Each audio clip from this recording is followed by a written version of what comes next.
الرحمن الرحیم. انشاءاللہ نماز نبوی آج تھوڑی دیر کر کے پھر ہم لوگ فنش کرتے ہیں. نماز نبوی جیسا ہم نے کہا تھا ہم ان دونوں کتابوں سے لے رہے ہیں. نماز نبوی اردو میں ڈاکٹر شفیق الرحمان کی اور نماز نبوی شیخ ناصر الدین الالبانی کے نوٹس ہیں. رسول اللہ صلی اللہ علیہ وسلم نے فرمایا صلو کما رأیتمونی اصلی.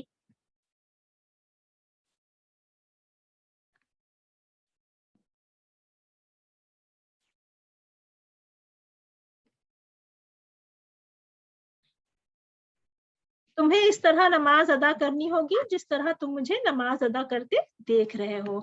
تو آج انشاءاللہ تھوڑا سا وہی مسجد کے احکام ہی آگے کریں گے انشاءاللہ. صفوں کو سیدھا کرنا. نعمان بن بشیر رضی اللہ عنہ روایت کرتے ہیں کہ رسول اللہ صلی اللہ علیہ وسلم ہماری صفوں کو ایسے برابر کرتے گویا ان کا ساتھ تیروں کو برابر کرتے ہوں. یہاں تک کہ ہم نے نبی رحمت صلی اللہ علیہ وسلم سے صفوں کا سیدھا کرنا سمجھ لیا.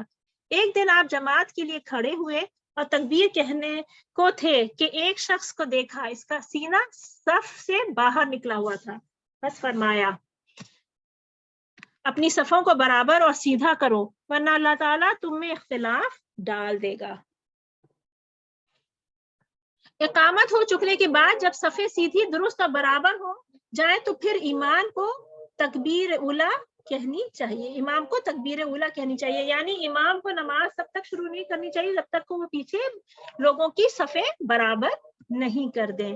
تو صفوں کو سیدھا کرنے کی امپورٹنس کچھ پچھلی بار بھی کی تھی ہم نے, آج اسی کو آگے کر رہے ہیں. انس رضی اللہ عنہ سے روایت ہے کہ رسول اللہ صلی اللہ علیہ وسلم نے فرمایا صفوں کو سیدھا کرو اور آپس میں نزدیک نزدیک کھڑے ہو.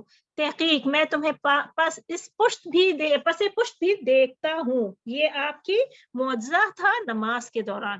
انس رضی اللہ عنہ کہتے ہیں کہ ہم میں سے ہر شخص صفوں میں اپنا کندھا دوسرے کے کندھے سے اور اپنا قدم دوسرے کے قدم سے ملا دیتا. یعنی اللہ کے رسول صلی اللہ علیہ وسلم کو اللہ تعالیٰ نے ایک میریکل دیا تھا کہ وہ جب وہ نماز میں کھڑے ہوتے تھے تو ان کو پیچھے دکھتا تھا اور انہوں نے کہا کہ صفوں کو سیدھا کرو. صفوں کو سیدھا کرنے کا حکم بہت سختی سے دیا گیا ہے اسلام میں. ابو ہریرہ رضی اللہ عنہ سے روایت ہے کہ رسول اللہ صلی اللہ علیہ وسلم نے فرمایا جب تم کسی شخص کو مسجد میں کچھ بیچتا یا خریدتا دیکھو تو کہو لا اربح اللہ تجارتک, اللہ تیری سوداگری میں نفع نہ دے. مسجد میں خرید فروخت منع ہے. مسجد کے اندر چیزوں کو خریدا یا بیچا نہیں جا سکتا. مسجد میں اعلان کرنا کسی چیز کے کھو جانے کا. ابو ہریرہ رضی اللہ عنہ روایت کرتے ہیں کہ رسول اللہ صلی اللہ علیہ وسلم نے فرمایا اگر تم مسجد میں کسی کو اعلان کرتے سنو کسی چیز کے کھو جانے کا تو کہو اللہ تمہیں واپس نہ دے کہ مسجد اس مقصد کے لیے نہیں تعمیر ہوئی. مسجد میں شعر و شاعری کرنا. رسول اللہ صلی اللہ علیہ وسلم نے مسجد میں خرید فروخت کرنے اور شعر و شاعری کرنے سے منع کیا. مسجد میں جمعے کے دن نماز سے پہلے دائرہ بنا کر بیٹھنا. رسول اللہ صلی اللہ علیہ وسلم نے مسجد میں خرید فروخت کسی کوئی بھی چیز کے بارے میں اونچی آواز میں اعلان, اس میں نماز کو پڑھنا, نماز سے پہلے جمعے کے دن دائرہ بنا کر مسجد میں بیٹھنے سے منع کیا.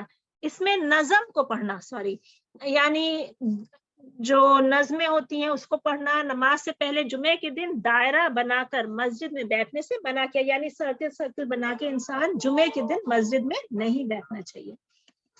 مسجد میں باجماعت نماز پڑھنا مردوں کے لیے فرض ہے. عبداللہ بن مسعود رضی اللہ عنہ سے روایت ہے کہ جو شخص اللہ تعالیٰ سے قیامت کے دن مسلمان ہو کر ملاقات کرنا چاہتا ہے تو اسے نمازوں کی حفاظت کرنی چاہیے. اور بے شک رسول اللہ صلی اللہ علیہ وسلم نے ہمیں ہدایت کا طریقہ سکھایا. ان ہدایت کے طریقوں میں یہ بات بھی شامل ہے کہ اسے مسجد میں نماز ادا کی جائے جس میں اذان دی جاتی ہے. اور اگر تم نماز اپنے گھروں میں پڑھو گے جیسے جماعت سے پیچھے رہنے والا شخص اپنے گھر میں پڑھ لیتا ہے تو تم اپنے نبی کریم صلی اللہ علیہ وسلم کی سنت چھوڑ دو گے. اور اگر نبی کریم صلی اللہ علیہ وسلم کی سنت چھوڑ دو گے تو گمراہ ہو جاؤ گے. اور جب کوئی شخص اچھا وضو کر کے مسجد جائے تو اللہ تعالیٰ ہر قدم کے بدلے ایک نیکی لکھتا ہے, ایک درجہ بلند کرتا ہے اور ایک برائی مٹا دیتا ہے۔ جماعت سے سوائے کھلے منافق کے کوئی پیچھے نہیں رہتا، بیمار بھی 2 آدمیوں کے سہارے نماز کے لیے آتا ہے۔ تو اس سے ہمیں پتہ چلتا ہے کہ اللہ کے رسول صلی اللہ علیہ وسلم نے سختی سے حکم کیا ہے نماز پڑھنا مسجد میں۔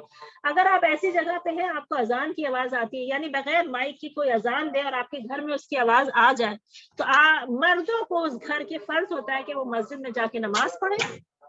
اور اگر وہ مسجد میں جا کے نماز نہیں پڑھتے تو ان کی نماز تو گھر میں، دیکھیے ایک تو اس کا ثواب کم ملتا ہے اور مسجد میں نہ جانے کا گناہ بھی ملتا ہے، اور 27 ٹائمز لیس ثواب ہوتا ہے مسجد میں نماز نہ پڑھنے کا۔ مسجد میں باجماعت نماز پڑھنا مردوں کے لیے فرض ہے۔ ابن عمر رضی اللہ عنہ سے روایت ہے کہ رسول اللہ صلی اللہ علیہ وسلم نے فرمایا، اکیلے شخص کی نماز سے جماعت کے ساتھ نماز پڑھنا 27 درجے ثواب رکھتا ہے۔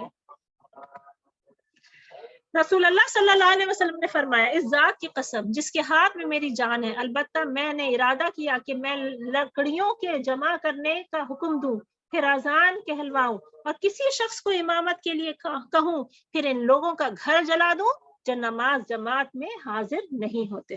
اگر ہمیں اپنی مسجدوں کی حفاظت کرنی ہے تو ہمیں وہاں پہ پہلے ان کو بھرنا ہے، ان کو نمازیوں سے بھرنا ہے۔ ہمارے ملکوں میں بہت زیادہ مسجدوں پہ تھریٹ ہے، لیکن مین چیز یہ ہے کہ کتنے لوگ مسجد جاتے ہیں نماز پڑھنے، اس کے لیے ایفرٹ کرنا ہے۔